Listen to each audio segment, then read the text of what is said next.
Hi friends. నిన్న అందరూ women's day enjoy చేసే ఉంటారు కదా. కేక్ కటింగ్స్, డ్యాన్సెస్, స్పీచెస్ ఇలా ఇంకా ఎన్నో చేసే ఉంటారు. సంతోషం అండి బాబు. కానీ మనం ఎన్ని మహిళా దినోత్సవాలు జరుపుకున్నా కొంతమంది వల్ల మహిళల గౌరవం ఎప్పుడూ మరుగున పడుతూనే ఉంది. ముఖ్యంగా ఆన్లైన్లో స్పెషల్ లైవ్లు పెట్టి వాళ్ళ బాడీ పార్ట్స్ చూపిస్తూ అడుక్కు తినే ఆడవాళ్ళు, అదేవిధంగా ఫ్యాషన్ పేరుతో విచ్చలవిడిగా డ్రెస్సెస్, ఎక్కడ పడితే అక్కడ టాటూలు. ఈ మధ్య మరో వింత చూశానండి బాబు. బ్లౌజుకు బదులుగా ఓన్లీ మెహందీ బ్లౌజు. అంతేకాకుండా అక్రమ సంబంధాలు, దీంతో పిల్లల్ని చంపడము, భర్తల్ని చంపడము, ఇలా ఎన్నో చూస్తున్నాను. నాకే అనిపిస్తుంది ఆడవాళ్ళు ఇంత దారుణంగా ఎందుకు తయారయ్యారని.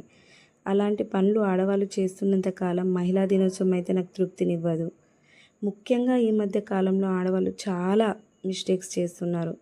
దానివల్లనే నాకు ఇలా అనిపిస్తుందండి. అంతేకాని అందరినీ ఉద్దేశించట్లేదు. కేవలం అలాంటి వాళ్ళ వల్లనే అని నేను వాళ్ళని మాత్రమే క్వశ్చన్ చేస్తున్నాను. అయినా మహిళా దినోత్సవం అంటే కేక్ కటింగ్స్, డ్యాన్సెస్, స్పీచెస్ మాత్రమే కాదండోయ్ బాబు. మన హక్కులు, స్వేచ్ఛ, సమానత్వము, స్వాతంత్రము ఇవన్నీ కాపాడుకోవడమే. ఇది నా అభిప్రాయం.